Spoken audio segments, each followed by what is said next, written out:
Vein narrowing left Russell Raymond unable to touch magic his whole life. Then a dead dragon's ring gave him something no one in his kingdom had held in 300 years. The museum was empty at midnight, and Russell was still there, mop in hand, staring at a skeleton twice the height of the building's ceiling. Its ribs curved like the hull of a ship, its skull was missing an eye, and in the socket sat a dull gray ring nobody had bothered to catalog. He picked it up out of boredom more than curiosity. The moment the metal touched his palm, the bones above him groaned. Dust rained from the joints. A pulse of heat rolled through the hall, and Russell's knees buckled as if something enormous had reached into his chest and gripped his heart. He tried to scream. No sound came out. The last thing he remembered was red light pouring out of his own eyes, reflected in the glass case in front of him.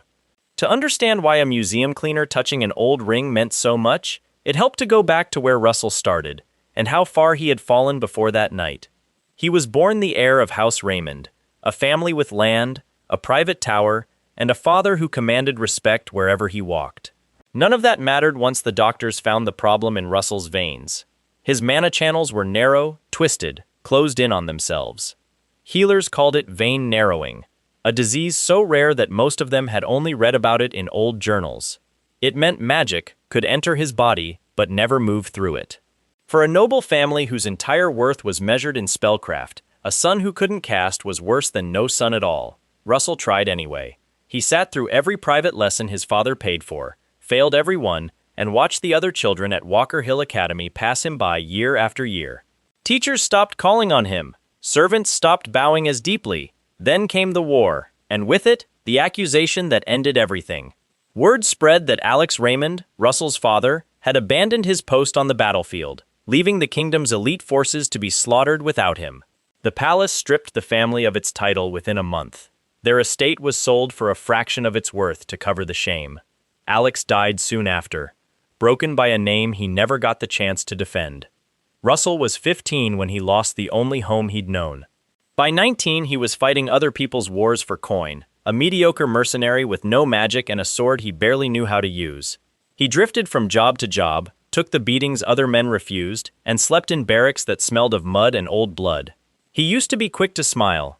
That part of him wore down slowly, the way a blade dulls from use no one bothers to sharpen. By the time he took the night job cleaning a museum in the capital, he had stopped expecting his life to change at all. Then it did, violently, in front of a dead dragon's skeleton. Russell woke up gasping in a classroom, sunlight pouring through tall windows, chalk dust hanging in the air. A professor was mid-sentence at the front of the room, a heavy-set man with kind eyes and ink stains on his sleeve. Students in academy uniforms filled the benches around him. He looked down at his own hands. They were smaller, softer, a boy's hands. He was 14 again, sitting in Professor Hubert's classroom, on the exact morning his old life had first started sliding downhill. A voice only he could hear spoke into his mind, calm and mechanical, informing him that a mission had been assigned. Defeat 3 named students before the end of the day. Reward, 1 low-grade mana stone. Russell sat frozen through the rest of the lecture, his heart hammering, his past life's memories intact and sharp, layered over a body that hadn't yet lived through any of it. He remembered these 3 students, Frederick's group. The ones who used to corner him in the academy washroom because a boy who couldn't cast a single spell made an easy target. They found him exactly where memory said they would, waiting by the sinks after class let out. One of them shoved him against the tile wall and asked what a talentless reject like him was doing bothering the school with his presence.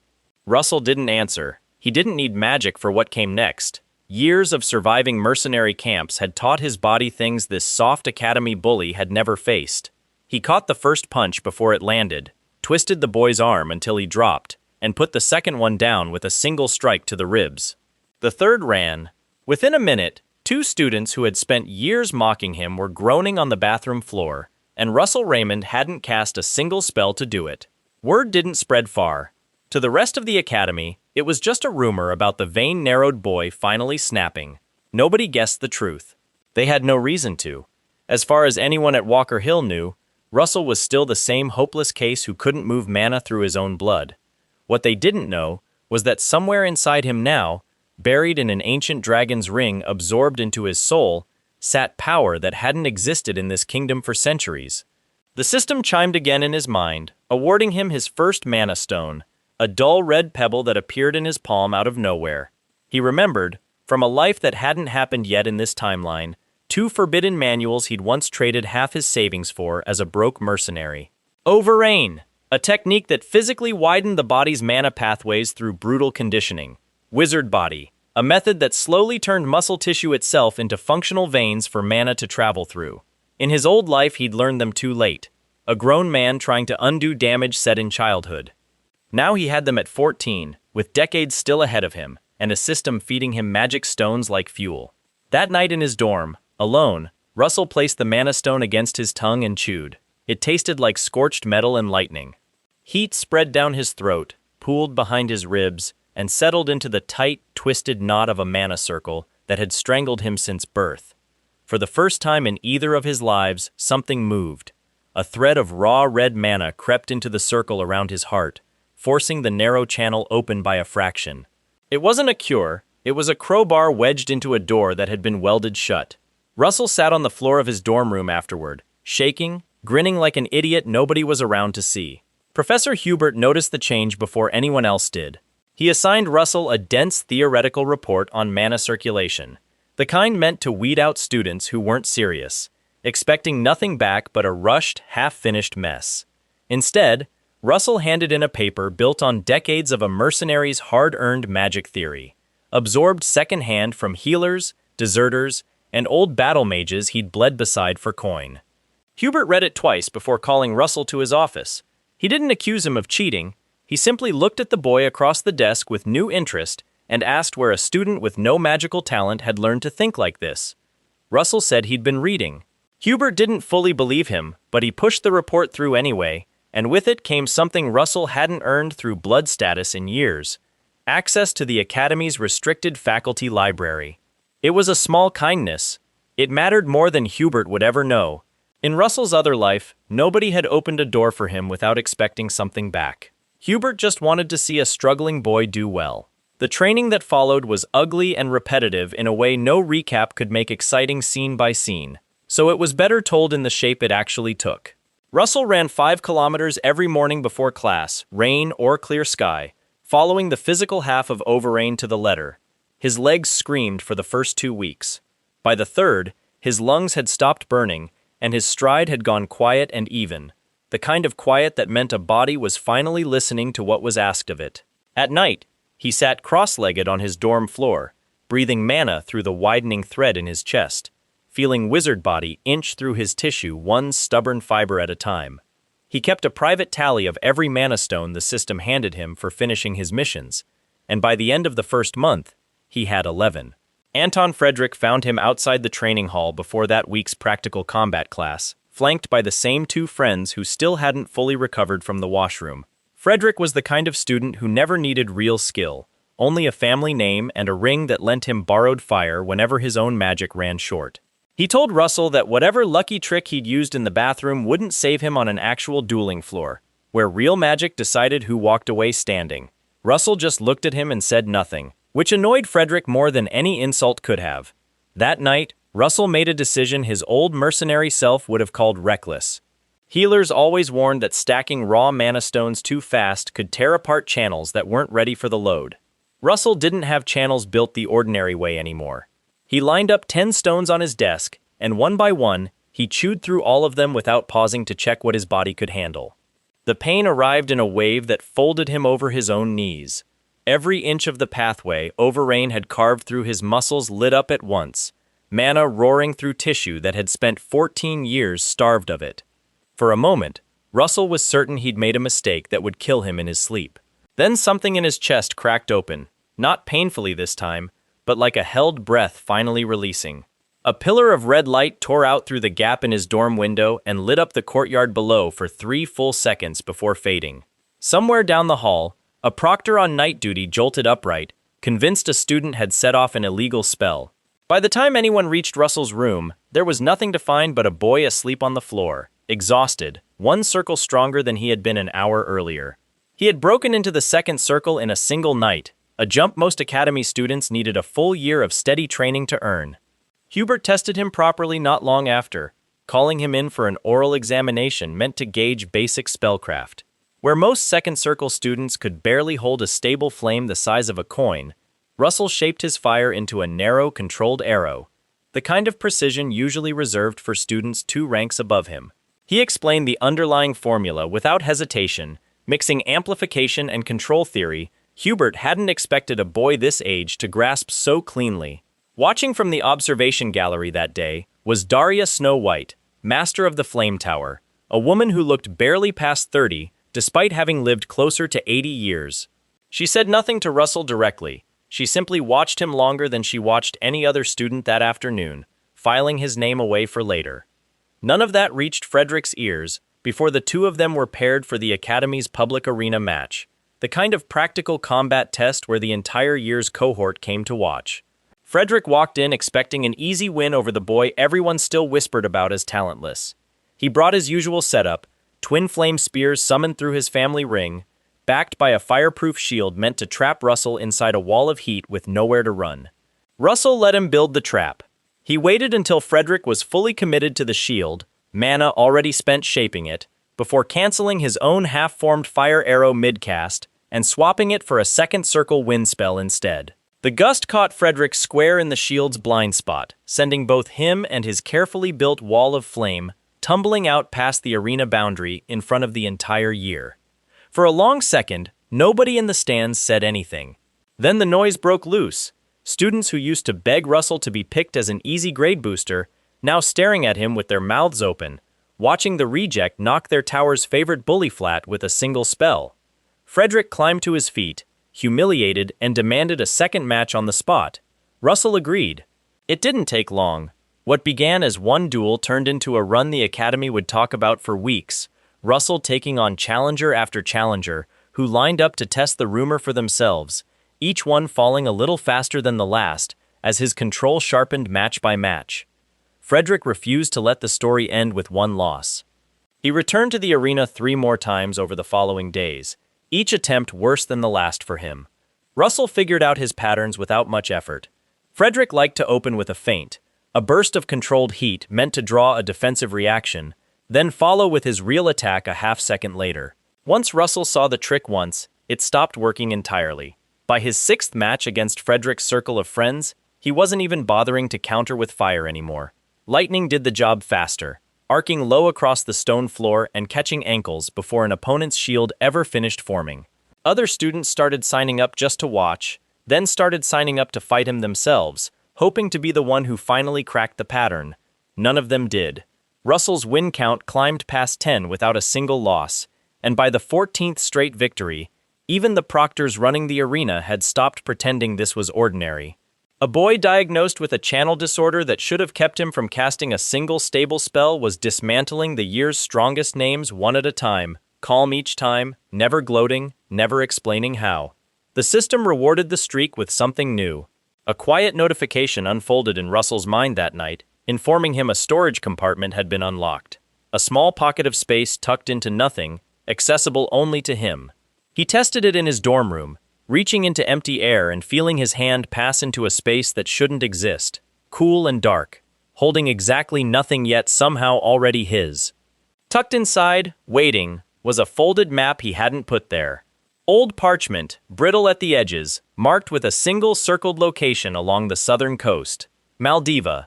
He recognized the name from fragments of rumor in his old mercenary years.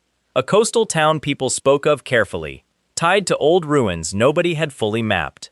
The system offered no explanation for why it wanted him there. It rarely explained anything. It simply presented tasks and rewards, and left the reasoning for Russell to work out on his own time, if he cared to at all. Hubert had other plans for his summer. He offered Russell a spot on a research project studying rare mana formations near the capital, the kind of opportunity most students would have killed for, guaranteed to look impressive on any future tower application. Russell turned it down as gently as he could manage, telling Hubert only that he had somewhere he needed to be. Hubert studied him for a long moment, the way a teacher does when he suspects a student is hiding something worth asking about, then let it go without pushing further. He'd learned by now that pushing Russell rarely got him anywhere useful. The carriage ride south took 4 days. Russell spent most of it with his eyes closed, working through mana stones the system kept feeding him for smaller tasks completed along the road. Minor things: helping a farmer clear a collapsed cart, patching a wound for a fellow traveler with a basic technique he barely remembered learning. Somewhere around the third day, sitting cramped against the carriage wall with dust drifting through the cracked window, his chest tightened, then released, and he crossed into the third circle without any fanfare beyond a private, quiet chime only he could hear. Maldiva turned out to be a sleepy volcanic town, all black stone buildings and sulfur drifting faintly on the wind. Its economy built almost entirely around tourists who came to gawk at the dormant crater looming over the coastline. Russell joined a tour group headed up the mountain path out of convenience more than interest, letting the crowd carry him halfway before the map in his storage space began to pulse against his awareness, tugging him east, away from the marked trail.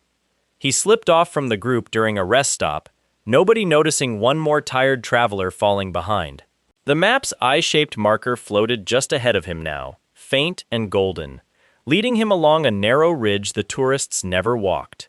It brought him to a waterfall tucked into a fold of black rock, water crashing down in a curtain, thick enough to hide whatever lay behind it.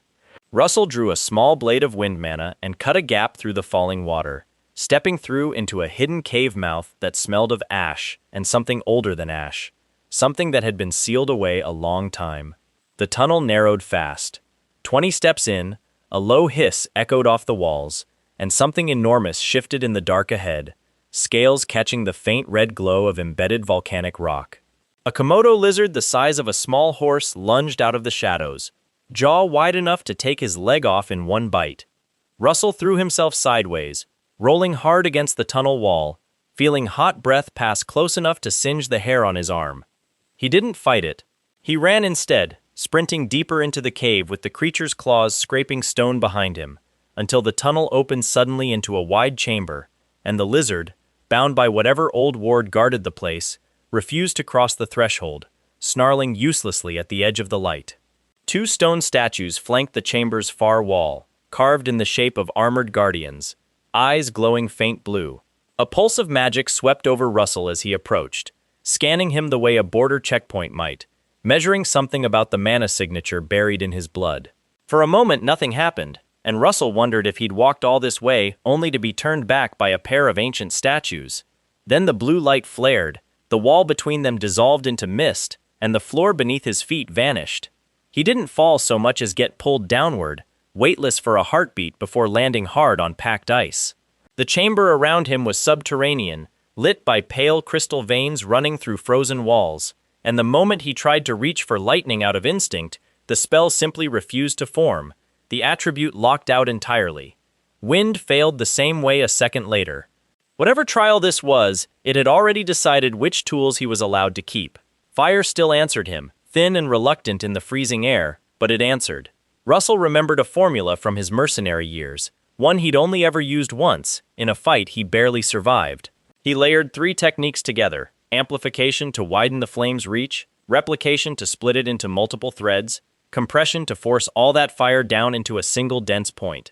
What came out of his palm wasn't a spell so much as a spear made of concentrated heat, narrow and blinding, humming with barely contained pressure. The ice golems came for him in a wave, 6 of them rising from the frozen floor with fists like boulders, moving slow but hitting hard enough to crack stone. Russell drove the fire spear through the first one's chest, and it burst into steam and shattered ice. He didn't have time to admire the result. The other 5 closed in fast, and he spent the next several minutes cutting and dodging through the chamber, reshaping the spear twice more as it cooled faster than he expected in the freezing air, learning on the fly how much mana each throw actually cost him. By the time the last golem crumbled, Russell was on one knee, breathing hard, hands shaking from exertion he hadn't felt since his worst mercenary contracts. The chamber didn't let him rest. A new pull dragged him sideways into a space that wasn't quite the same world anymore, dim and formless, chains of pale light wrapping around his wrists and ankles the instant he arrived. In front of him, rising out of the dark, stood something enormous and horned, its outline flickering like a memory refusing to hold still. A voice without sound pressed itself directly into his mind, ancient and patient, asking if he was ready to carry what came next. Russell didn't get the chance to answer. A horn of pure flame drove through his chest before he could brace for it, and instead of pain, there was heat, spreading outward from the wound like a second heartbeat starting up beside his own. He understood, distantly, that this was the forgotten king, or what remained of it, offering itself to whoever proved capable of surviving the trial built to test them. His fire comprehension, already sharper than any student his age had a right to possess, deepened further in that instant, settling into something closer to instinct than skill. He woke up on a stretch of black sand, waves lapping at his boots, the volcanic ridge visible in the distance behind him. However long he'd been gone, the sun told him it was still the same general stretch of day, though his body ached like he'd spent a week buried under stone. A woman was waiting a short distance up the beach, sitting on a driftwood log as if she'd been there for hours and hadn't minded the wait at all. She looked young, silver hair loose around her shoulders, but something about her eyes carried decades Russell couldn't place. She introduced herself as Daria Snow White and told him, without much preamble, that she'd been keeping an eye on a certain second circle student who'd jumped to third circle faster than any recruit she'd tracked in years. Russell asked how she knew about any of that. She smiled and said towers had their ways of noticing talent worth noticing. She didn't offer him rest. Instead, she told him about a slaving vessel expected to dock at the port within the hour, one of several ships quietly moving captives through Maldiva's waters under the cover of legitimate trade routes. She wanted to see what he could actually do, away from an arena full of soft rules and polite boundaries. Russell, still bleeding faintly from a wound that shouldn't have existed anymore, said he was in.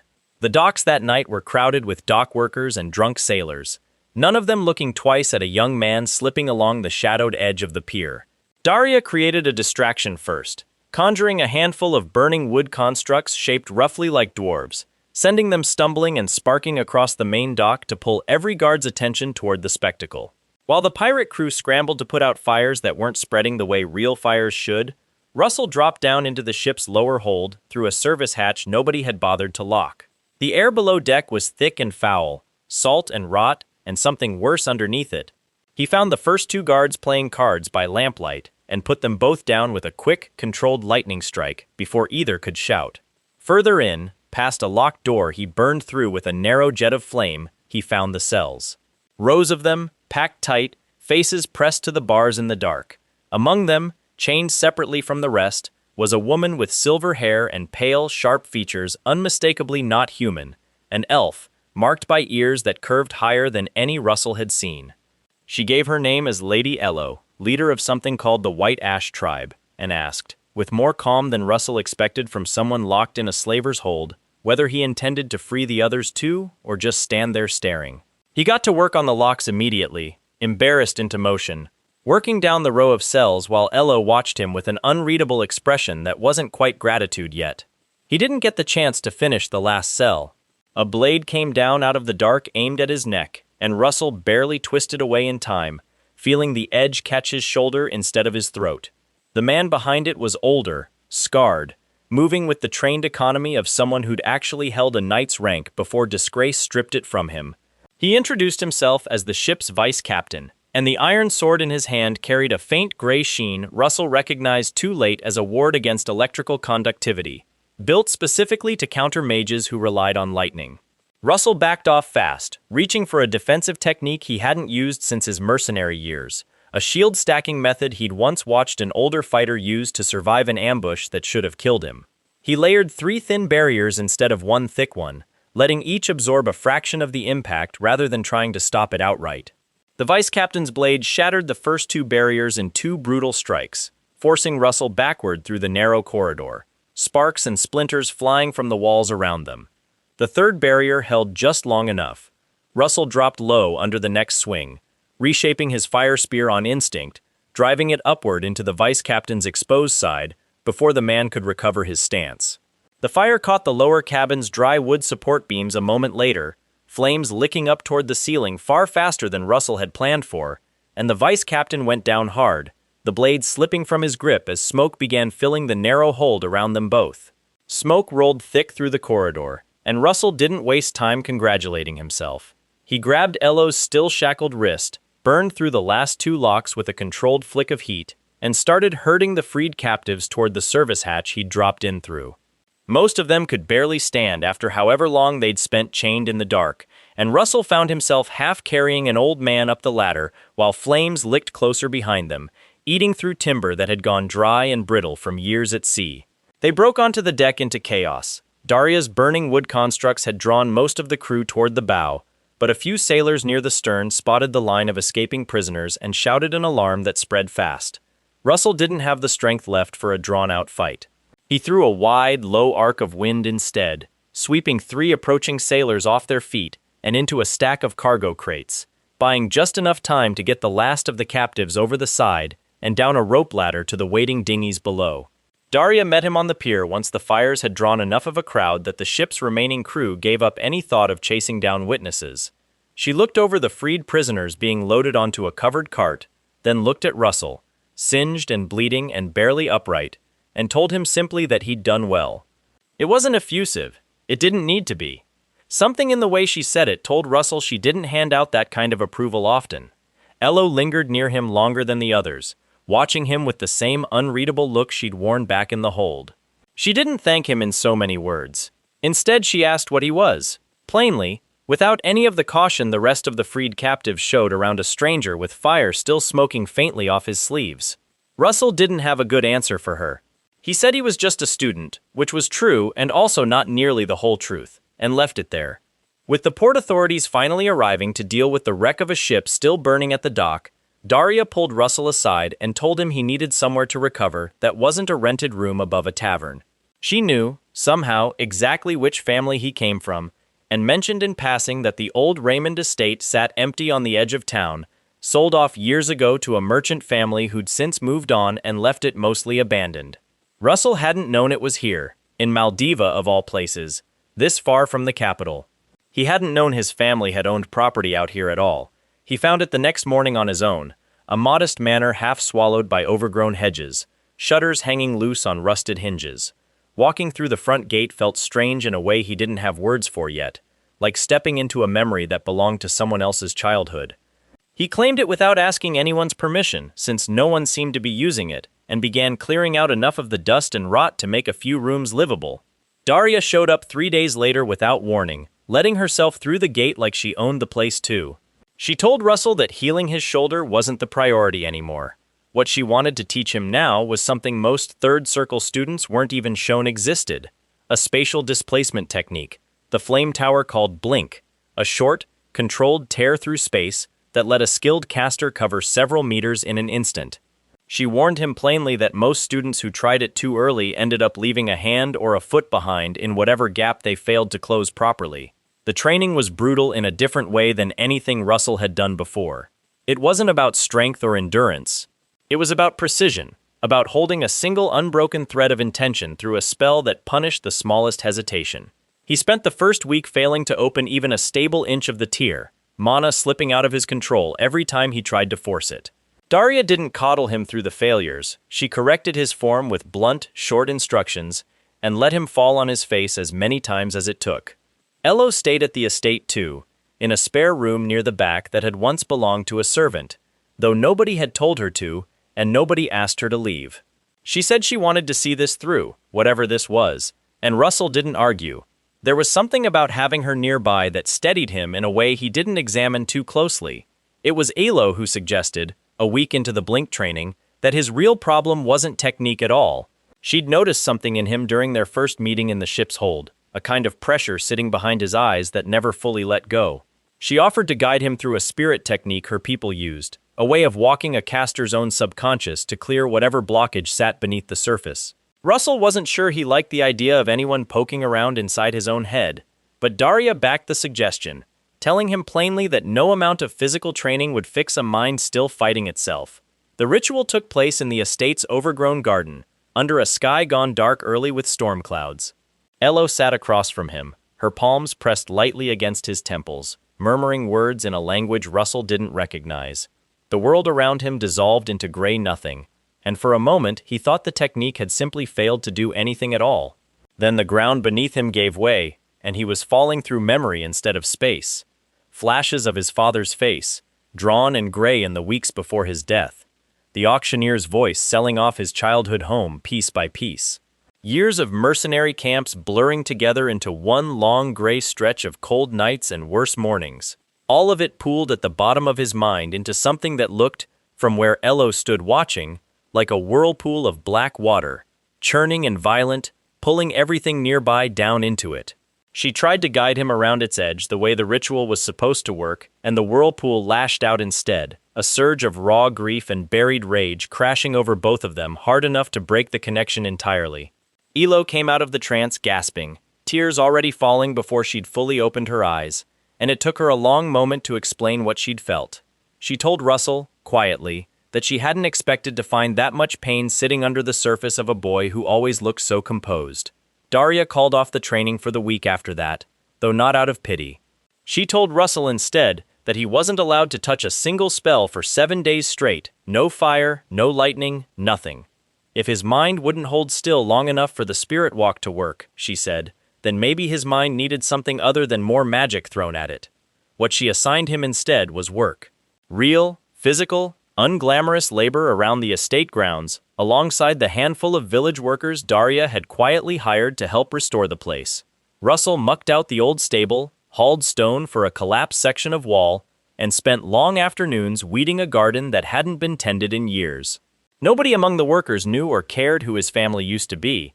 They just handed him tools and expected him to keep up, and slowly, without meaning to, Russell found himself laughing at one worker's terrible jokes, sharing meals at a long wooden table where nobody addressed him by title. By the end of the week, one of the older women on the crew, a widow named Sella who'd worked the estate grounds since before Russell was born, told him over dinner that he reminded her of the boy who used to run through these same gardens as a child. She hadn't known he was that boy.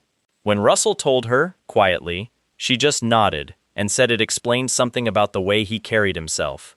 That night, alone in the garden where the ritual had failed before, Russell sat down and let the rain start falling around him without moving to get out of it.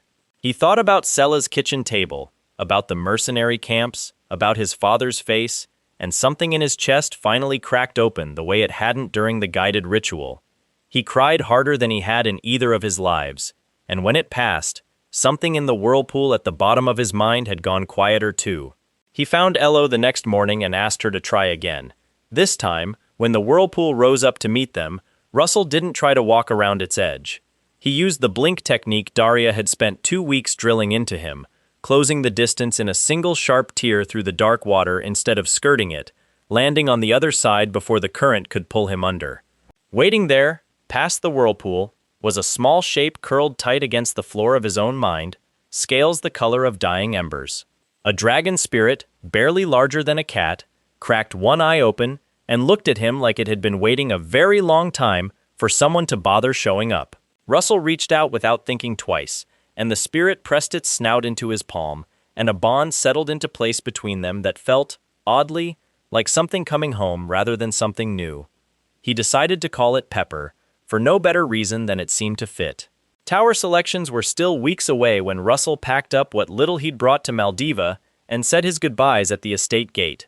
Sela pressed a small cloth bundle of dried fruit into his hands, telling him gruffly that academy food was never enough for a growing boy, and Elo walked him as far as the coastal road before stopping, saying only that she'd be watching for word of him. Daria didn't come to see him off at all. She'd already left 2 days earlier, muttering something about tower business that couldn't wait, though Russell suspected she simply didn't care for long goodbyes. Walker Hill Academy looked different returning to it this time. Not because the buildings had changed, but because Russell had. He walked the same stone corridors where he used to keep his head down and his shoulders drawn in, and found himself instead meeting the eyes of students who used to look straight through him. Word of the arena streak had followed him back from summer break, exaggerated in places, understated in others, but the shape of it was the same everywhere he went. The vain, narrowed reject nobody expected anything from had become someone worth watching. Tower Selection Week opened with the written examination, a grueling half-day test covering theory, formula construction, and historical case studies that most students crammed for right up until the exam hall doors opened. Russell didn't need to cram. Decades of a mercenary's hard-won magic knowledge sat behind every question, and he moved through the exam with a steadiness that unsettled the proctors watching over the hall. When the scores went up 2 days later, his name sat at the top, ahead of students who'd spent their entire lives training for exactly this moment. The interview portion worried him more than the written test ever could. Each tower sent a representative to assess candidates directly, and the Flame Tower's proctor that year was a broad-shouldered man named Vermilion Olsen, known across the academy for a single, brutal habit: releasing an unshielded pulse of raw mana pressure at any candidate who claimed confidence they hadn't yet proven. Most students crumbled the instant the pressure hit, dropping to their knees or losing control of their own spell work entirely. Russell had felt worse. He'd stood in the icy trial chamber under Maldiva with fire as his only weapon and ice golems closing in from every side, and he'd felt the horned weight of the Forgotten King's flame pass straight through his chest. Vermilion's mana storm hit him like a wall of pressure trying to fold his knees, and Russell simply planted his feet, exhaled slowly, and stayed upright through the full duration of the test without so much as flinching. Vermilion cut the pressure short, staring at the boy in front of him with something between suspicion and grudging respect, and didn't bother asking any further interview questions. He simply wrote something down and waved Russell out of the room. The final task before selections closed was a supervised hunt in the Academy's eastern forest, meant to test whether candidates could locate and harvest a rare green mana stone under mild field conditions. Russell went in expecting nothing more than a long, tedious walk through underbrush. He'd forgotten, in the rush of exams, exactly which honor students had been assigned to the same forest sector that afternoon, several of whom had spent the entire tower selection week nursing a grudge over being outscored by a boy they still privately considered a fraud. They cornered him near a dry creek bed an hour into the hunt, 3 of them circling with spells half raised, making no real effort to hide that this wasn't about the mana stone at all. Russell had just enough time to raise a defensive shield before the first strike came in, when the forest around all 4 of them went suddenly, unnaturally quiet.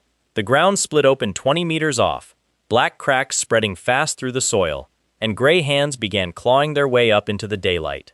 Undead, a lot of them, moving with the jerking, wrong rhythm of bodies animated by something other than life, and behind them, further back among the trees, robed figures Russell recognized immediately as members of the heretical cult his mercenary years had taught him to fear more than any ordinary bandit crew. The honor students who'd been ready to jump him a moment earlier froze completely, none of them having faced anything close to real combat before. Russell didn't have that luxury of hesitation. He shouted at them to form a line at his back, and something about the flat certainty in his voice cut through their panic enough that they actually listened, falling into a rough defensive formation without arguing. He hurled his fire spear into the tree line where the robed figures were hanging back to direct the undead from a safe distance, and the blast tore through enough foliage to expose 2 of the sorcerers mid-cast, forcing them to scatter or burn. One of the honor students had a ring artifact she'd never had reason to use in a real fight, something that could summon a small thundercloud on command, and Russell shouted for her to trigger it directly over the advancing wave of skeletons. Lightning rained down in a controlled burst, frying a dozen of the animated dead where they stood, and for a moment it looked like the line might actually hold. Then the cult leader directing the assault, wounded and cornered by Russell's earlier strike, made a decision that turned the fight into something far worse. He tore open his own robes and pressed both palms into the nearest pile of fallen corpses, chanting something guttural and fast, and the bodies around him began to fuse, bone grinding against bone, flesh knitting into flesh that had no business joining together. What rose out of that mass a few seconds later stood 3 times the height of a man, a colossal skeleton wrapped in the remains of a dozen bodies, its core pulsing with a sick violet light visible through gaps in its ribcage. The honor students who'd started the day wanting to humiliate Russell were now screaming at him for a plan. He didn't have a clean one. What he had was pepper, curled tight against his collarbone since the fight began, and a half-formed idea from a fight he'd survived once before, years from now in a timeline that no longer applied. He called out for the girl with the thundercloud ring to hold her charge one more time, told the others to keep the smaller undead off his back no matter what, and let Pepper unfurl into a pair of small burning wings across his shoulders. He crossed the distance to the giant skeleton in a single sharp blink, landing close enough that its bone hands couldn't fully track the movement before he was already inside their reach. Fire Spear met exposed core in the same instant the thundercloud discharged overhead, lightning arcing down through Russell's own blade and doubling the force behind the strike. The violet light in the creature's chest cracked, then shattered entirely, and the whole towering mass of stolen bodies collapsed into a heap of scorched bone across the forest floor. The silence afterwards stretched long enough that Russell heard his own ragged breathing louder than anything else. The honor students stared at him the way people stare at something they'd badly misjudged, and none of them said a word about the ambush they'd planned an hour earlier. Word of what happened in that forest reached Vermilion Olsen before Russell had even finished walking back to the academy gates, and whatever lingering doubt the proctor held about his written exam score evaporated completely by the time selections were formally announced the next morning. Russell graduated at the top of his class, named valedictorian in a ceremony his father would never see, and accepted a place at Hubert's residence in the capital while he waited for his next assignment. He didn't have to wait long. The system chimed quietly in his mind that same evening, laying out a new mission that would take him far from the capital's familiar streets, toward a beastman territory called Kulo Island, and a hidden ruin marked, once again, by a golden eye-shaped light only he could see. Alan Page was already waiting outside Hubert's residence when Russell arrived in the capital, leaning against the gate with the kind of easy confidence that came from being the youngest Sixth Circle mage the Spear Tower had ever named. He didn't bother with introductions. He said he'd heard about a valedictorian who'd flattened a giant skeleton alone in the eastern forest and wanted to see if the rumors held up. Russell offered a short demonstration, nothing more than a controlled fire arrow split into three, and Alan watched it land with a low whistle and a grin that suggested he'd just found something worth keeping track of. They didn't spar that day. Alan simply told him, before heading off towards Spear Tower business, that he expected a real match sooner or later, and that he didn't often say that to people.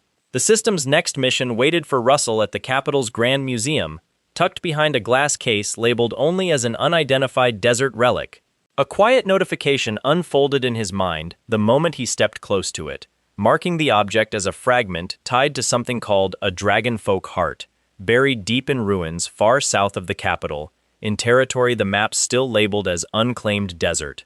The mission offered no further explanation, only a location and a warning that whatever waited there would demand more than raw strength to survive. Before he left the city, the museum's relic pulled him sideways into something the system called a spirit realm, a pocket of existence folded outside normal time, where days could pass inside, while only hours ticked by in the real world. Russell spent what felt like 3 full months there, alone but for Pepper curled against his shoulder, working through a technique the spirit realm itself seemed to want him to learn: manual dragonization, a controlled surge that let him wear a portion of his inherited dragon blood-like armor for a short, dangerous window. He came out of the realm sore in ways training never usually left him, his reflexes sharper. A new 15-second limit burned into his awareness for exactly how long his body could hold that borrowed power before it started tearing him apart from the inside. The desert route funneled every traveler through Sudra first, a lawless city that answered to no crown, built from smuggler money and old grudges nobody bothered settling through official channels. Russell found the Flame Tower's contact exactly where Daria's directions said he would be, tending a run-down bar under the name Jackson, pouring drinks for men who'd have slit his throat over a bad hand of cards. Jackson didn't ask many questions once Russell let a thread of dense mana pressure show through his casual stance, just enough to mark him as someone not worth testing. He slid a folded map across the counter without a word and told Russell the ruins sat 2 days east, past a stretch of dunes locals avoided for reasons they preferred not to discuss out loud. The ruins themselves sat half-buried under centuries of drifted sand, a temple roofline barely visible above the dunes. Russell didn't bother searching for a ground entrance. He cut straight down through a weathered section of ceiling with a narrow windblade, dropping into a chamber lit by dying embers set into ancient sconces, and found himself immediately surrounded by an elite guard of undead soldiers, better armored and faster than anything he'd faced in the forest outside the academy. He didn't waste time being careful. A wide fire wave rolled outward from his palms, catching a dozen skeletal soldiers at once, bone and rusted armor collapsing into ash across the chamber floor. 2 figures stepped out from behind a shattered pillar once the smoke cleared, watching him with the calm of people who'd expected exactly this level of resistance. One was a woman introduced only as Betty, a blade in each hand and a sneer already forming. The other was Xavier, thinner, quieter, a heavy iron amulet hanging against his chest that pulsed faintly like something inside it was still breathing. Betty came at him first, fast and aggressive, testing his guard with a flurry of strikes that Russell met mostly on instinct, memory from his mercenary years guiding his footwork more than any academy training ever had. She was skilled, faster than most opponents he'd faced, but her attacks carried a predictable rhythm once he settled into the exchange, and on her sixth strike he caught her lead blade against a compressed burst of flame that shattered the weapon outright. She didn't have time to recover before Russell's follow-through opened a shallow line across her forearm, and a second, harder strike severed the limb clean at the elbow. She screamed and staggered back, cradling the wound, and didn't rejoin the fight. Xavier watched his ally fall without visible concern. He pressed his palm flat against the pulsing amulet on his chest, and told the chamber, in a voice gone strange and hollow, that sacrifice bought power no ordinary mage could reach. Russell realized what was happening a half-second too late to stop it. The remaining cultists scattered through the ruins, the ones too wounded or too weak to matter to Xavier's plan, screamed as their bodies were dragged forward and consumed whole, flesh and bone folding into the amulet's dark light. What stood where Xavier had been a moment later was no longer human at all. A hulking mass of fused muscle and armor plating, easily 3 times his original size, its eyes burning with the same violet light Russell had seen once before in the forest. The abomination moved faster than its bulk should have allowed, closing the distance and driving a fist through the stone pillar Russell had been standing beside a heartbeat earlier. Pepper unfurled into burning wings across his back without needing to be asked, and Russell took to the air inside the ruined chamber, weaving between falling debris while the creature tore through pillars trying to knock him down. He shaped his fire spear as he flew, packing more density into it than he'd ever attempted, heat building until the weapon glowed white rather than red, and dove straight down through the creature's skull. The impact staggered it but didn't finish it. What finished it was the lightning hammer spell Russell triggered in the same breath, channeling every remaining scrap of mana through the fire spear still buried in its head, current and flame combining into something that vaporized flesh and armor plating alike in a single violent flash. What remained standing a moment later, swaying, was nothing but a blackened skeleton, jaw hanging loose, still somehow muttering fragments of the chant Xavier had been speaking before the transformation took him. It collapsed into dust before Russell could decide whether it deserved an answer.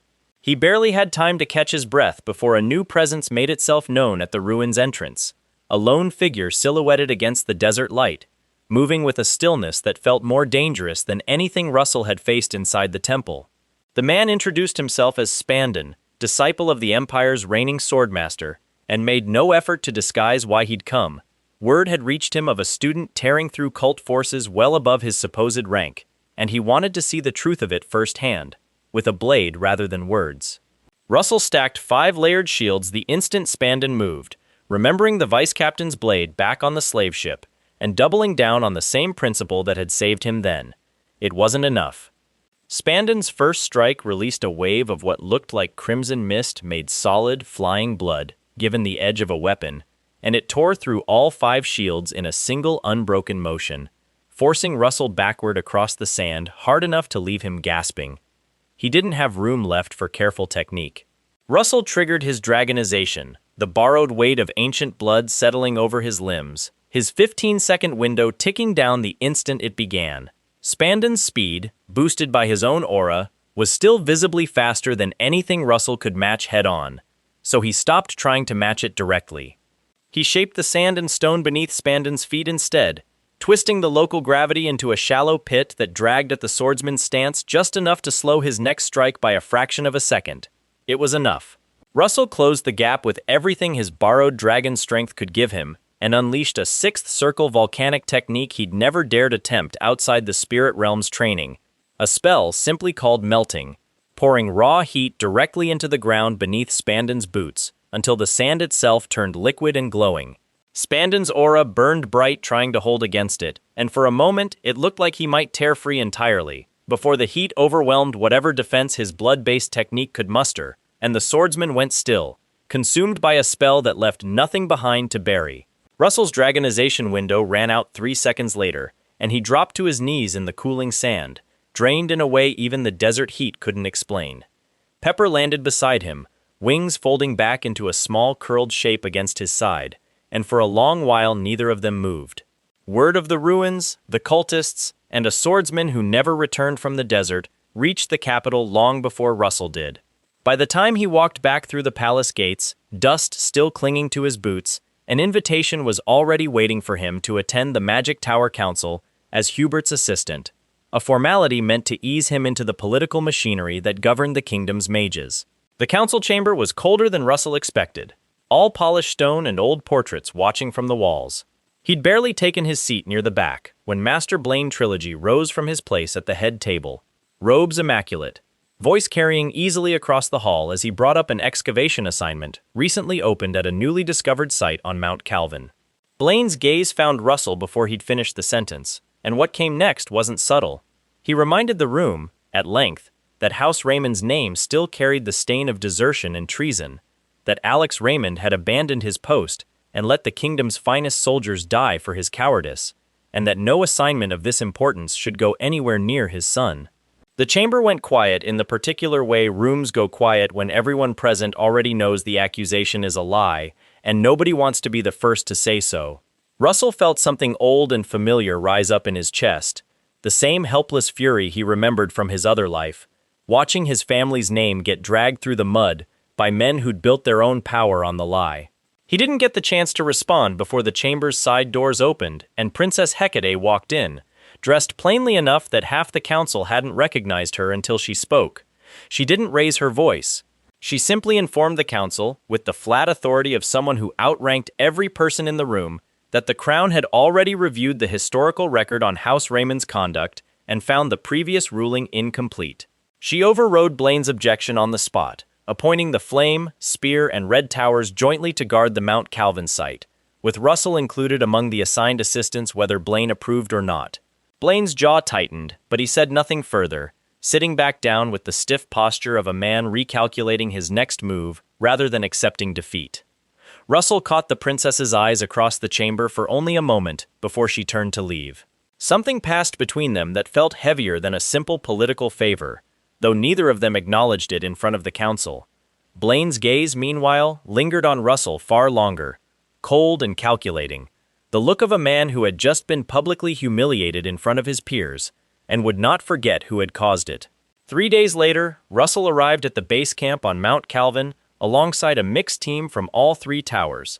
The excavation site marked by a half-uncovered structure the workers had already started calling the Temple of Mirrors, its walls lined with reflective black stone that gave back no reflection at all.